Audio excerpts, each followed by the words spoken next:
ప్రభు నామానికే మహిమ కలుగునుగాక. కూడి వచ్చిన మీ అందరికీ, కర్మిల ఆత్మీయ సహవాస సంఘ విశ్వాసులందరికీ మన ప్రభువును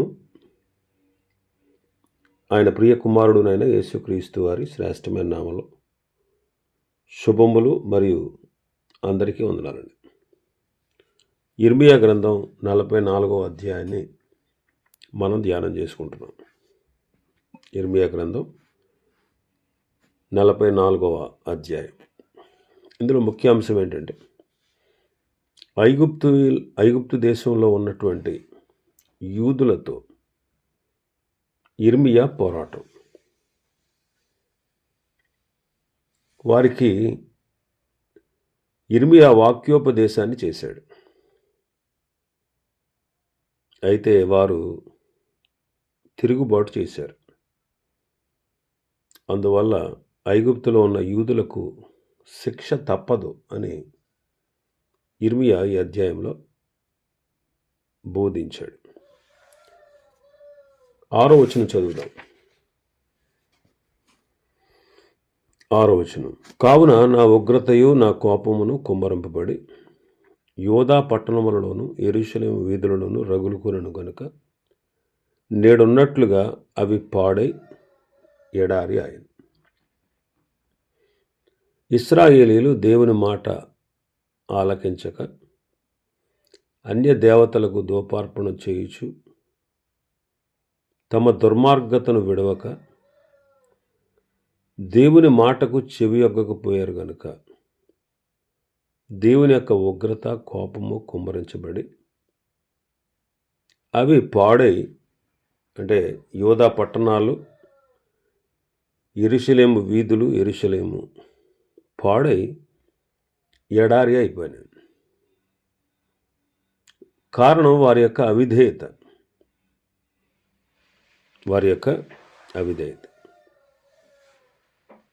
ఏమీ శేషము లేకుండా స్త్రీ పురుషులందరూ, శిశువులు, చంటి బిడ్డలు యోధా మధ్య ఉండకుండా నిర్మూలం చేయబడ్డారు.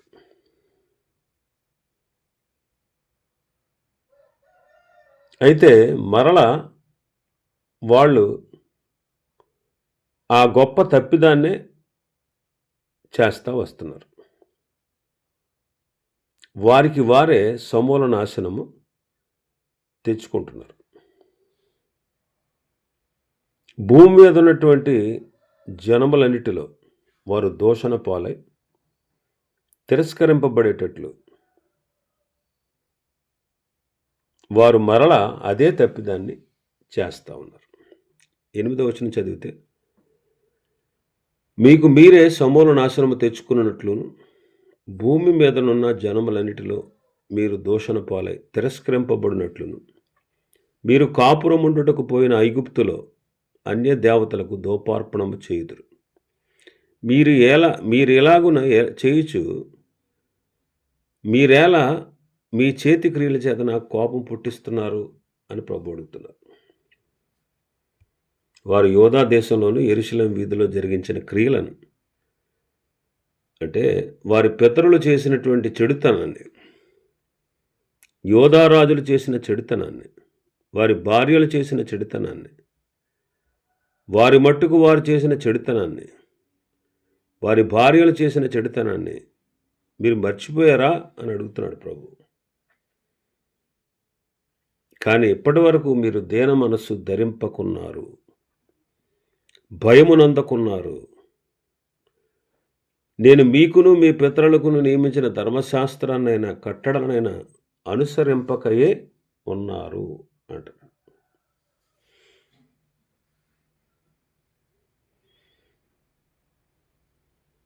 నేటి వరకు వాళ్ళు దీన మనస్సు ధరింపకున్నారు అంటారు.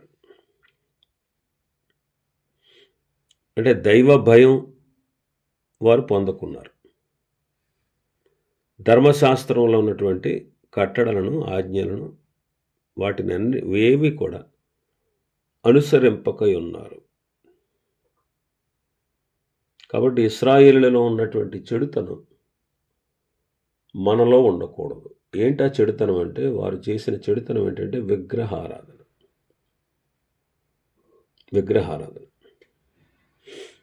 దేవుణ్ణి ప్రక్కన పెట్టి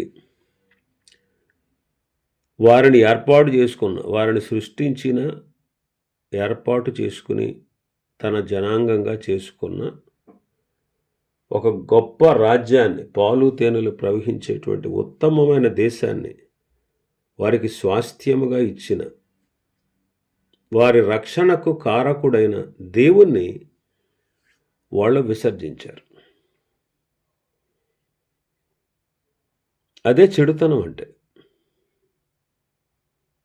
కాబట్టి ఈనాడు మనం కూడా చాలా జాగ్రత్త పడాలి. జీవము గల దేవుని విడిచిపోవునట్టి దుష్ట మనస్సు మనకు రాకుండా చూసుకోవాలి. ఒక పూట కూటి కొరకు జ్యేష్ఠత్వాన్ని అమ్మేసుకున్న ఏశావు వంటి భ్రష్టుడైన వ్యభిచారి అయిన ఉంటాడేమో అని మనల్ని మనమే జాగ్రత్తగా చూసుకోవాలి.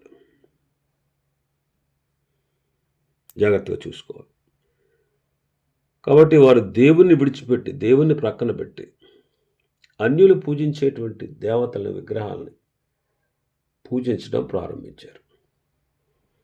అదే వారు చేసిన ఘోరమైన తప్పిదం. సృష్టికర్తను విడిచి సృష్టిని పూజించుట. అందువల్ల ఆయన కోపం వచ్చింది. ఈనాడు క్రైస్తవులుగా మనం కూడా క్రీస్తుకు ప్రథమ స్థానాన్ని ఇవ్వాలి. మనం ఆయన ఎదుట దేన మనసు కలిగి ఉండాలి. క్రీస్తు యేసు లాంటి మనసే మనం కలిగి ఉండాలి. ఆయన మాదిరి చూపి వెళ్ళారు. క్రీస్తు యేసునకు కలిగిన ఈ మనస్సు మీరును కలిగి ఉండండి అంటారు పౌలు గారు. కాబట్టి దేన మనస్సు. రెండవది, దైవ భయం లేదంట వాళ్ళకి. దైవ భయం లేదు. మూడవది, ధర్మశాస్త్రాన్ని వారు నెరవేర్చట్లేదు. ఈనాడు మనం దేన మనసు కలిగి, దైవ భయం కలిగి, వాక్యానుసారంగా మనం ప్రవర్తించాలి.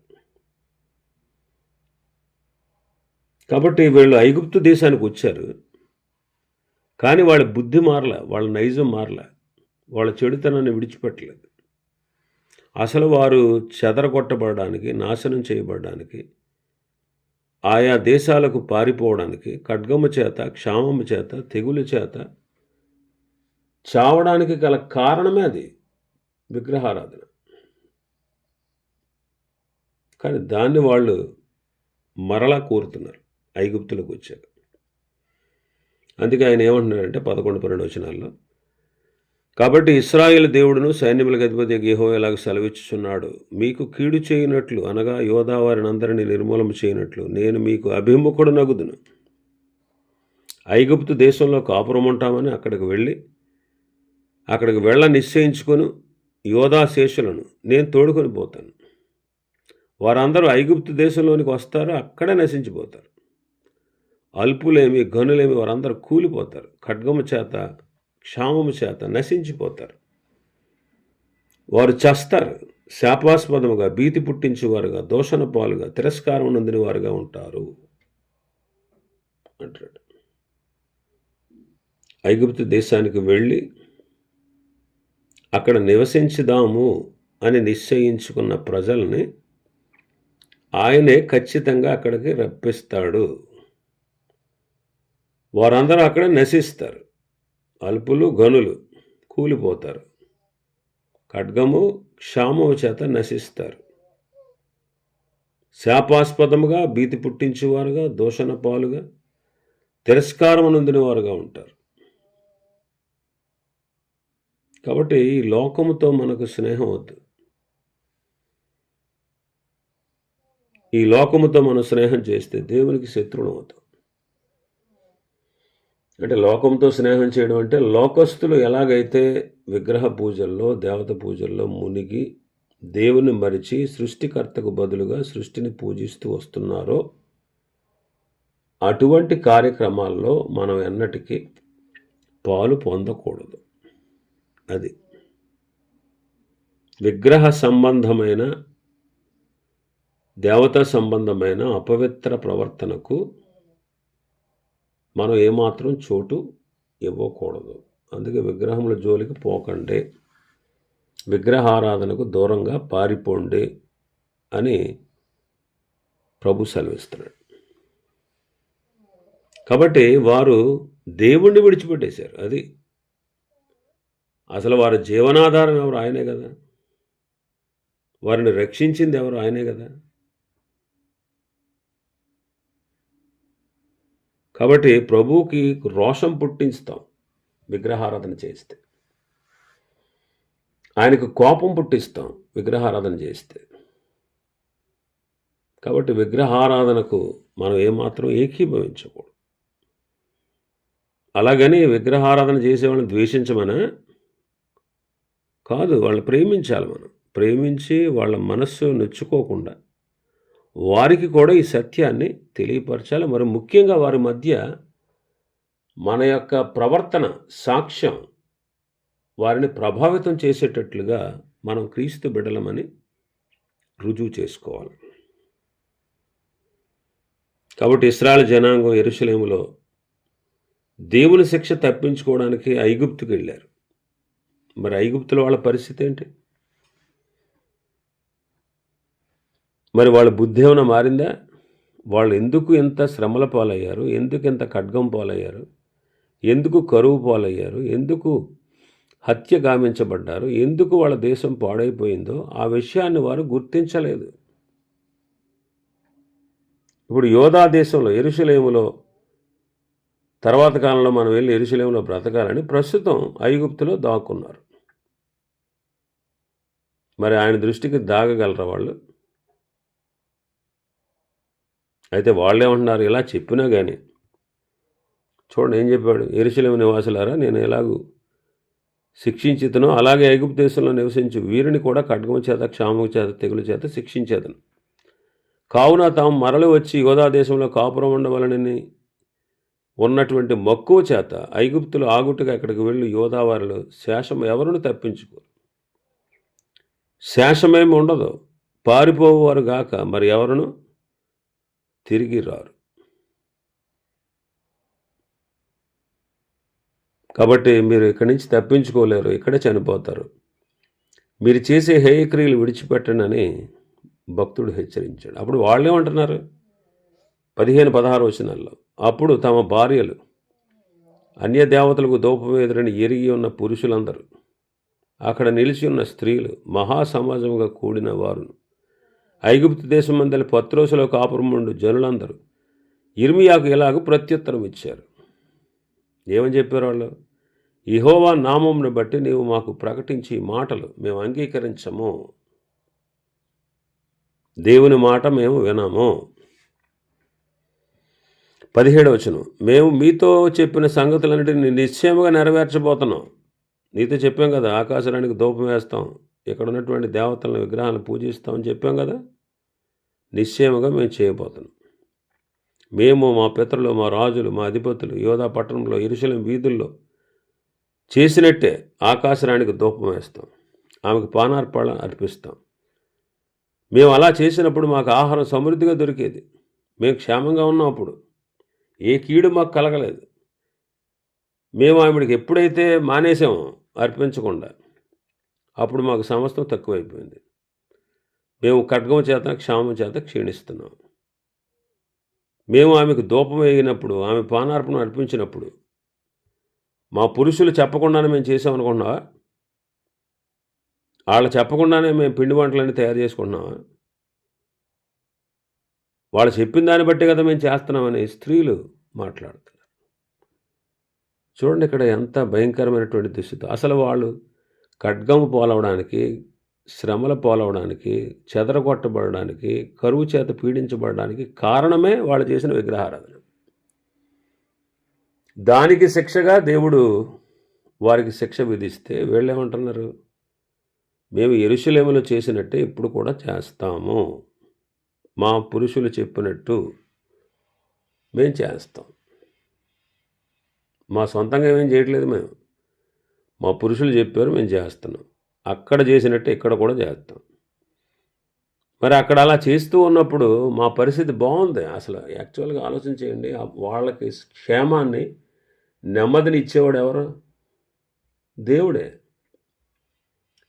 వాళ్ళు దేవుడిని విడిచిపెట్టి, క్షేమాన్ని ఇచ్చినటువంటి దేవుడిని విడిచిపెట్టి ఆయనకు రోషం పుట్టించారు.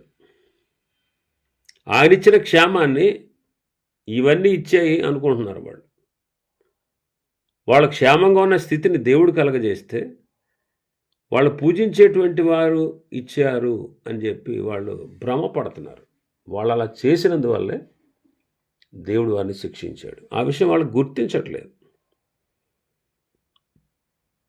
కాబట్టి ఆయన మాట చెబుతూ ఉంటే, దేవుని మాట చెబుతూ ఉంటే ఇర్మియాతో వీళ్ళేమంటున్నారు? మేము చెయ్యము, నీ మాట వినాల్సిన అవసరత మాకు లేదు. దేవుడని యెహోవా మాట మేము వినం. మేము ఆకాశరానికి పూజలు చేసినప్పుడు ఎంతో క్షేమంగా ఉన్నాం, కానీ మానేశాం, మాకు గొప్ప నష్టం పొందాం. వాళ్ళు ఎంత విచారం అంటే, విగ్రహారాధన వారికి అతిశయ కారణమైంది. ప్రభు స్థానంలో మనం దేన్ని అతిశయ కారణంగా ఉంచినా మనం నష్టపోతాం. పౌలు గారు స్పష్టంగా చెప్తాడు. లుస్త్రలో ప్రజలతో మాట్లాడుతూ, ఆకాశం నుండి వర్షాన్ని, ఫలవంతమైన ఋతువులను దయచేస్తూ, మీకు ఆహారం అనుగ్రహిస్తూ, ఉల్లాసంతో మీ హృదయాల్ని నింపుతున్నాడు కదా ఆయన అని మాట్లాడతాడు. కానీ వాళ్ళు సృష్టికర్తకు బదులుగా సృష్టిని పూజించారు. అది విచారకరమైనటువంటి సంగతి. కాబట్టి మనం దేవుని స్థానంలో, ఈనాడు కూడా సంఘములో కూడా విగ్రహారాధన జరుగుతుంది. సంఘంలో కూడా విగ్రహారాధన జరుగుతుంది. ప్రభు స్థానములో నాయకులను ఉంచుతున్నారు. ప్రభు స్థానంలో నాయకుల్ని గొప్పగా ఎంచుతున్నారు. ఇలా జరగకూడదు. అతిశయించేవాడు ప్రభువునందే అతిశయించాలి. కాబట్టి ఆ విషయంలో జాగ్రత్త పడదాం. మనం అతిశయించాల్సింది దేవుణ్ణి బట్టి, మనుషుల్ని బట్టి కాదు. కాబట్టి దేవుని స్థానంలో మనుషులకు ప్రాధాన్యత ఇవ్వకండి. నేటికి మనుషుల్ని, స్థలాల్ని పూజించేవాళ్ళు క్రైస్తవ సంఘంలో కోకొల్లలుగా ఉన్నారు. వాళ్ళు దేవుణ్ణి బట్టి అతిశయించకుండా, సంఘాన్ని బట్టి, స్థలాన్ని బట్టి, సేవకుడిని, దైవజనుని బట్టి వారు అతిశయపడుతున్నారు. వారికి ఉన్నటువంటి కట్టడాలను బట్టి అతిశయపడుతున్నారు. ఇది ఎంతో సిగ్గుకరమైన విషయం. దేవుని స్థానాన్ని వీటన్నిటికీ ఇస్తున్నారు. కాబట్టి అతిశయించువాడు ప్రభువునందే అతిశయించాలి. ఇంకా ఇశ్రాయేలు స్త్రీలు అంటున్నారు, మా పురుషుల సలహాతోనే మేము విగ్రహాలకు బలులు అర్పిస్తున్నాము, పిండి వంటలు చేస్తున్నాము, ధూపం వేస్తున్నాం అంటున్నారు.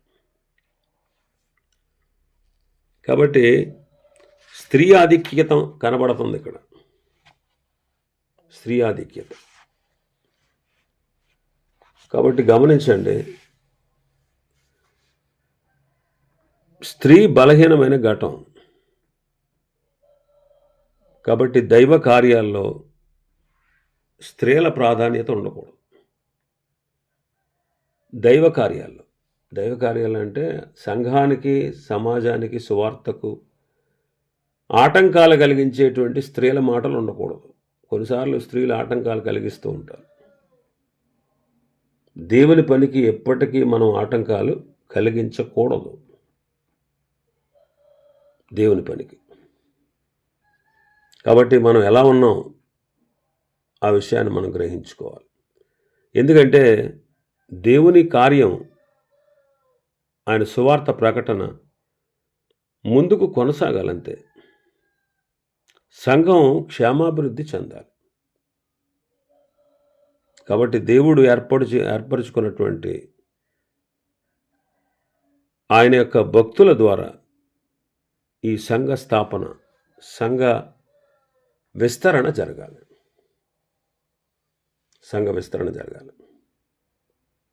కొంతమంది స్త్రీలు ఆటంకాలుగా ఉంటారు.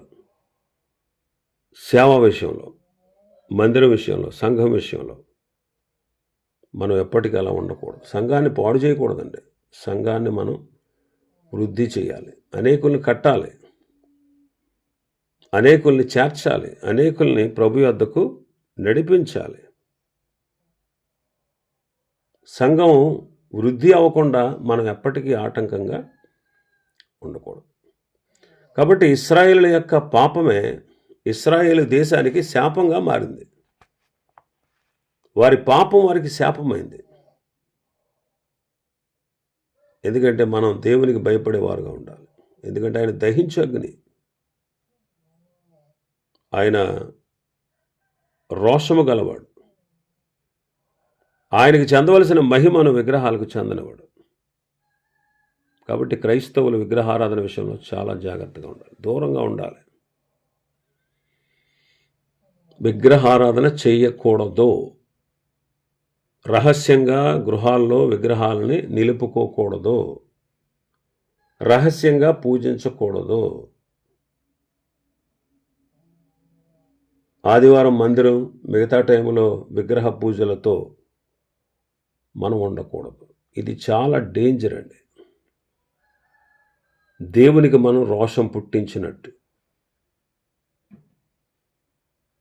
దేవుడు మీకు క్షేమాన్నిచ్చి, నెమ్మదినిచ్చి, సంతోషాన్నిచ్చి, ఆనందాన్ని ఇస్తే, నీ జీవితానికి రక్షణ ఇస్తే, నువ్వు చనిపోతే రేపు నరకానికి పోకుండా నిన్ను తప్పించి పరలోక రాజ్యానికి చేర్చడానికి ప్రభు నీ కోసం ప్రాణం పెట్టి, నిన్ను ప్రేమించి, నీకు సువార్త ప్రకటించి, నిన్ను తన బిడ్డగా చేసుకుంటే, నీవు ఆయన సొత్తు గనక, ఆయన స్వకీయ సాంపాద్యం గనక, నీవు గనక ఇటువంటి విగ్రహ పూజలతో ఏకీభవిస్తే, దేవునితో వాటిని నువ్వు సమానంగా చేస్తే ఎంతో నష్టపోతావు. అదే దీనికి ఉదాహరణ. ఈ అధ్యాయం అంతా చెప్పేది అదే. ఆ తర్వాత వాళ్ళు విననన్నారు కదా, అందుకే ఇర్మీయా గారు ఏం చేశారంటే దేవుని మాట వారికి తెలియపరిచాడు. దేవుని మాట ఏంటో తెలియపరిచాడు. ఏం చెప్పాడు ఆయనకి? వాళ్ళకి ఏం చెప్పాడు? ఇశ్రాయేలు దేవుడు సైన్యములకు అధిపతిగా యెహోవా ఈ మాట సెలవిచ్చున్నాడు. ఆకాశరానికి ధూపం వేస్తామని, ఆమెకు పానార్పణలు అర్పిస్తామని, మేము మొక్కుబడిన మొక్కుబడులు నిశ్చయంగా చెల్లిస్తామని మీరు మీ భార్యలు మీ నోటితో పలికి మీ చేతులతో నెరవేర్చుచున్నారే. సరే, మీ మొక్కుబడులు మీరు మొక్కుకోండి, అవి నెరవేర్చుకోండి. కానీ నా మాట వినండి. ఏంటంటే, నా జీవంతోడు నేను ప్రమాణం చేసేది ఏంటంటే, ఐగుప్తులో నివసించేటువంటి యూదులలో ఎవ్వరూ కూడా ఇక మీదట నా నామము నోట పలకరు, నా నామము తోడని ప్రమాణం చేయరు. మేలు చేయుటకు కాక కీడు చేయుటకే నేను వారిని కనిపెట్టుచున్నాను. వారు ఖడ్గము చేతనైనను క్షామము చేతనైనా క్షీణించిపోతారు. ఐగుప్తు దేశంలో ఉన్న యోధా వారందరూ శేషము లేకుండా చేస్తారు. ఖడ్గము తప్పించుకున్న వారు కొద్దిమంది ఐగుప్తు దేశంలో నుండి యోధా దేశానికి తిరిగి వస్తారు. అప్పుడు ఐగుప్తు దేశంలో కాపురముండకు వెళ్ళిన యోధా వారిలో శేషము ఎవరి మాట నిలకడగా ఉందో, నా మాట నిలకడగా ఉందో, వాళ్ళ మాట నిలకడగా ఉందో వాళ్ళు తెలుసుకుంటారు. మీకు కీడు సంభవించినట్లుగా నా మాటలు నిశ్చయముగా నిలుస్తాయి. అవి తెలియజేయడానికి నేను ఈ స్థలం మందు మిమ్మల్ని శిక్షించుచున్నందుకు ఇది మీకు సూచనగా ఉంటుందని చెప్పాడు. ఏంటి సూచన అంటే, నెబుకద్నెజరు చేతికి యోధా రాజైన సిద్కియాని ఎలాగైతే అప్పగించాడో, ఐగుప్తు రాజు అయినటువంటి ఫరో హోఫ్రను అతని శత్రువులై అతని ప్రాణము తీయజూచు వారి చేతికి అప్పగిస్తున్నాడు. ఇది వారికి సూచన. కాబట్టి ఎంత భయంకరమైనటువంటి పరిస్థితి ఒకసారి ఆలోచించండి. విగ్రహారాధనలో పాలు పొందడం అనేది, విగ్రహారాధన చేయడం అనేది దేవునికి కోపాన్ని, రోషాన్ని పుట్టించే పని. కాబట్టి విగ్రహారాధన, విగ్రహంలో జోలికి పోకుండా జాగ్రత్తగా ఉండండి. మీరు జీవితంలో, క్రైస్తవ సంఘం జీవితంలో మీరు చేయకూడనటువంటి ఏకైక పని ఏంటంటే, చెయ్యకూడనిది విగ్రహారాధన, దేవత పూజలు మనం చేయకూడదు. ఎందుకనంటే ప్రభు మన సృష్టికర్త. ఆయన మనల్ని సృష్టించాడు. సృష్టించి వదిలేశాడా? పాపులమై ఆదాము ద్వారా దూరం అయిపోయిన మనల్ని దరి చేర్చుకోవడానికి ఒక మార్గాన్ని ఏర్పాటు చేశాడు. ఆ మార్గమే ప్రభు అయిన యేసుక్రీస్తు. క్రీస్తునందున్న వారికి ఏ శిక్షా విధి లేదు. ఇప్పుడు ఆయన అంగీకరించి ఆయన బిడ్డలుగా చేయబడితే జీవితకాలం అంతా ఆయన్నే పూజించి సేవించి ఆరాధించాలి. ఆయన తప్ప ఎవరిని దేనిని ఎక్కువగా మనం మన జీవితాల్లో ఎంచకూడదు. ఎందుకంటే మన జీవితాలకు ముఖ్యమైన వాడు ఆయన. ఆయనకంటే ముఖ్యమైన వాడు ఈ లోకంలో ఇంకెవరు లేరు మరి. కాబట్టి విగ్రహారాధన జోలికి పోకండి. చాలామంది రహస్యంగా గుళ్ళు గోపురాల చుట్టూ తిరుగుతున్నారు. రహస్యంగా, అది తప్పు. చాలామంది రహస్యంగా గృహాల్లో విగ్రహాలు పెట్టుకుని పూజిస్తున్నారు. అది దేవునికి రోషం పుట్టించే పని. కాబట్టి ఈ విషయంలో చాలా జాగ్రత్తగా ఉండండి, లేదా దేవుని శిక్షకు పాత్రలమవుతాం. ఇంకా విగ్రహారాధన అంటే చెప్పనా, దేవుని కంటే స్థలం ముఖ్యం, దేవుని కంటే దైవజనుడు ముఖ్యం. దేవునికి ఇవ్వాల్సిన స్థానాన్ని దైవజనుడికి, స్థలానికి, సంఘానికి, ప్లేసులకి ఇస్తున్నాం ఈ రోజుల్లో క్రైస్తవ విగ్రహారాధన ఏంటంటే దేవుని స్థానంలో సేవకుడు ఉన్నాడు, దేవుని స్థానంలో గుడి ఉంది, దేవుని స్థానంలో చర్చ్ ఉంది, దేవుని స్థానంలో ప్లేస్ ఉంది. పలానా చోటకి వెళ్తే బాగుపడిపోతారు, పలానా దైవజనుడు వచ్చి నెత్తిమెచ్చి వేస్తే బాగుపడిపోతారు. ఎవరిని గౌరవిస్తున్నావు, ఎవరిని ప్రేమిస్తున్నావు, ఎవరిని పూజిస్తున్నావు? అది విగ్రహారాధన కదా. సేవకుడా ముఖ్యం, దేవుడా? మనకు ముఖ్యమైన వాడు సేవకుడా, దేవుడా? స్థలమా, దేవుడా? సంఘమా, దేవుడా? మనకు ప్రాముఖ్యమైన వాడు. స్థలంలో ఏముందండి, మనుషుల్లో ఏముంది? పెద్ద మిడిసిపోతూ ఉంటారు, గర్వపడిపోతూ ఉంటారు. చాలామంది విశ్వాసులు కూడా ఇదిగో అది పెద్ద సంఘం, పెద్ద స్థలం, పెద్ద చర్చ్, అది ఎంత బాగుంటుందో, అక్కడికి వెళ్తే మనశ్శాంతిగా ఉంటుంది. ఏంటి, ప్లేసులోకి వెళ్తే మనశ్శాంతి? నీకు హృదయంలోకి ప్రభు వస్తే మనశ్శాంతి? క్రీస్తుని అంగీకరిస్తే మనశ్శాంత, లేకపోతే లోకంలో ఉండే కట్టడాలు చూస్తే నీకు మనశ్శాంత? ఎందుకు వెంపర్లాడుతున్నావు, అటు ఇటు పరుగులాడుతున్నావు? ఎందుకు వాటిని వీటిని పూజిస్తున్నావు? వాటికి ఎక్కువ ప్రాధాన్యత ఇస్తావు ఎందుకు? మనుషులు కాదు కదా గొప్పవాళ్ళు, కట్టడాలు కాదు కదా గొప్పవి. దేవుడు మనకు ముఖ్యం. కాబట్టి అన్ని విషయాల్లో దేవునికే ప్రాధాన్యత ఇవ్వండి. ఇక మరి దేనికి దేవుని స్థానాన్ని ఇవ్వకండి. ఎవరికి దేనికి కూడా దేవుని స్థానాన్ని ఇవ్వకండి. ఆయన్నే హెచ్చించండి, ఆయన్నే గణపరచండి, ఆయన్నే పూజించండి, ఆయన్నే ఆరాధించండి, ఆయన్నే కీర్తించండి. ఆయనకే సమస్త ఘనత, మహిమ, ప్రభావంలో ఆరోపించండి. ఇవి ఈ అధ్యాయంలో ఉన్నటువంటి విషయాలు. ప్రభు చిత్తమైతే రేపు దినం మరొక అధ్యాయాన్ని ధ్యానం చేసుకుందాం. దేవుడి వర్తమాన వాక్యాన్ని మన వెనుకడిలో ఆశీర్వదించును గాక. ఆమేన్.